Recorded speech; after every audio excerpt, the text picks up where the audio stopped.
ជាដំបងសូមគោរពអ្នកគ្រូលោកគ្រូនិងសួស្តីដល់សិស្សានុសិស្សដែលបានទស្សនាវីដេអូនេះទាំងអស់គ្នានាងខ្ញុំឈ្មោះហឿងសុកទីមកពីថ្នាក់ទី10សេ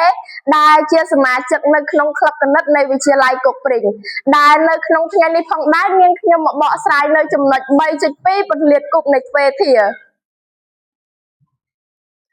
ហើយរូបមន្តសំខាន់ដែលយើងត្រូវយកមកប្រើនៅក្នុងថ្ងៃនេះគឺមានចំនួន4គឺទី1 a បូក b លើកជាគីបស្មើ a គីបបូក 3a ការ៉េ b បូក 3ab ការ៉េបូក b គីបទី2គឺ a ដក b លើកជាគីបស្មើ a គីបដក 3a ការ៉េ b បូក 3ab ការ៉េដក b គីបទី3គឺ a បូក b កតា a ការ៉េដក ab បូក b ការ៉េស្មើ a គីបបូក b គីបហើយចុងក្រោយគេគឺ a ដក b កតា a ការ៉េបូក ab បូក b ការ៉េស្មើ a គីបដក b គីបហើយនេះគឺជាឧទាហរណ៍របស់យើងដែលរូបមន្តដែលយើងត្រូវនេះគឺជារូបមន្តដែលយើងត្រូវប្រើដំបូងគេហើយប្រធានលំហាត់ទី1របស់យើងគឺគេឲ្យ x បូក 5 លើកជាគីបអញ្ចឹងវាចូលរូបមន្តដែលខ្ញុំដាក់នៅខាងលើនេះខ្ញុំដាក់ដើម្បីឲ្យអ្នកទាំងអស់គ្នាងាយស្រួលកាយលើអ្នកខ្លះចឹងទៅគាត់ទៅតែរៀនដំបូងគាត់អត់ទាន់ចាំរូបមន្តអញ្ចឹងណាអញ្ចឹងដើម្បីដោះស្រាយលំហាត់នេះបានយើងចាប់ផ្ដើមតាំងមកយើងតាំង x ជាតួ a ហើយ5ហ្នឹងជាតួ b ហើយដោយសារតែយើងមាន ab ហើយយើងចាប់ផ្ដើមជំនួសរូបមន្តមក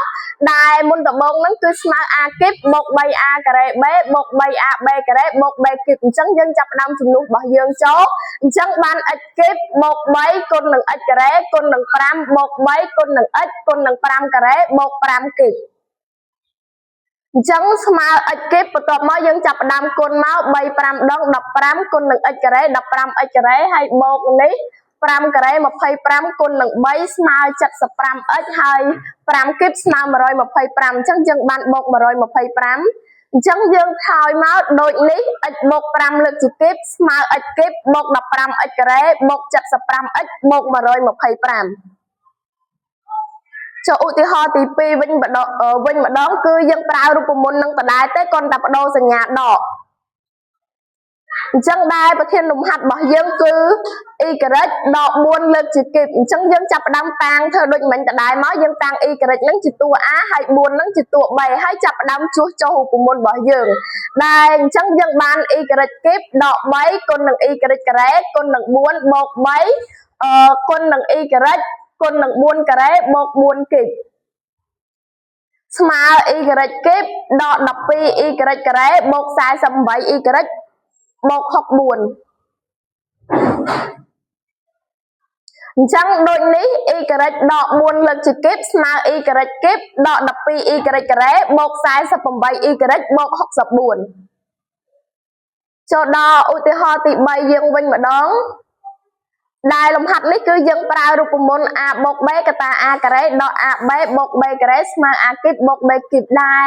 ប្រធានលំហាត់របស់យើងឲ្យនេះគឺគេឲ្យ x បូក 2 កតា x ការ៉េដក 2x បូក4អញ្ចឹងយើងចាប់ផ្ដើមតាំងដូចគ្នាមកគឺតាំង x ហ្នឹងជាតួ a ហើយ2ហ្នឹងជាតួ b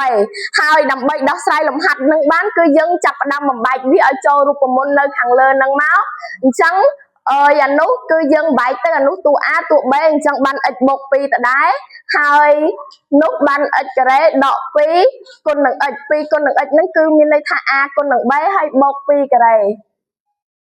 អញ្ចឹងគឺដោយសារតែអារូបមន្តនេះហ្នឹងគឺវាចូលរូបមន្តអាលំហាត់ដែលយើងដោះស្រាយហ្នឹងគឺវាចូលរូបមន្តយើងខាងលើហើយអញ្ចឹងយើងដាក់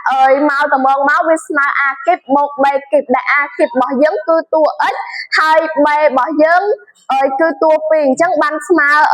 x គីបបូក2គីបស្មើ x គីបបូក8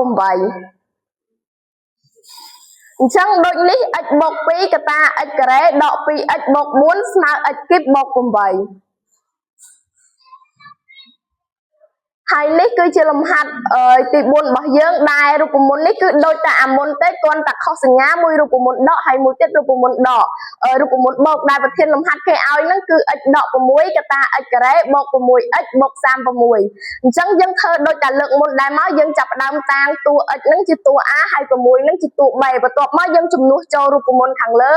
អញ្ចឹងបាន x ដក6កតា x ការ៉េបូក6គុណនឹង x បូក6ការ៉េ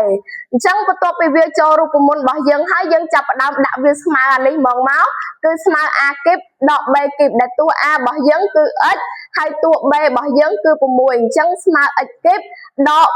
216ហើយ216ហ្នឹងដោយសារបំបែកចេញពី6គីបអញ្ចឹង6គីបស្មើប៉ុណ្ណឹង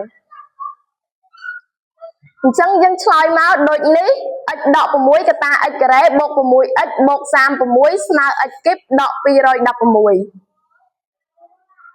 ហើយវីដេអូរបស់យើងឈានមកដល់ទីបញ្ចប់ហើយជាចុងក្រោយនាងខ្ញុំសូមអរគុណអ្នកទាំងអស់គ្នាដែលបានទស្សនាវីដេអូតាំងពីដើមរហូតដល់ចប់